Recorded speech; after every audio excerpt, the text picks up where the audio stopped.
આની સિઝન શરૂ થતાં જ ફળોના રાજા કેરીનું બજારમાં આગમન થઈ ગયું છે। વલસાડ અને તાલાલા તેમજ સૌરાષ્ટ્રમાંથી કેરીઓ સુરતના બજારોમાં વેચાણ માટે આવે છે, જેમાં કાર્બાઇડ સહિતના વિવિધ રસાયણોથી પકવેલી કેરીનો સમાવેશ થાય છે, જે લોકોના આરોગ્ય માટે જોખમી હોય છે। આવા સંજોગોમાં વેપારીઓ દ્વારા કાર્બાઇડથી કેરી પકવવામાં આવે છે કે કેમ તેની તપાસ एक्शन मोड में આવ્યો છે। શનિવારે આરોગ્ય વિભાગની ટીમે આવેલી મહાત્મા ગાંધી ફ્રૂટ માર્કેટમાં દરોડો પાડી ફ્રૂટ વેચનારાઓની તપાસ હાથ ધરી હતી અને આ તપાસ દરમિયાન મહાનગરપાલિકાની ટીમે 270 કિલો અખાદ્ય ફળોનો નાશ કર્યો હતો।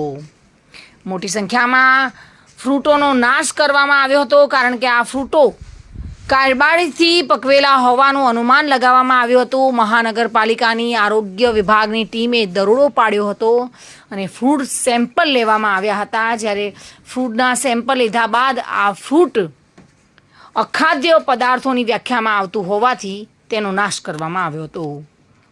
સુરતથી સુનિલ ગાંજાવાલા સાથે bureau report, today Gujarati news.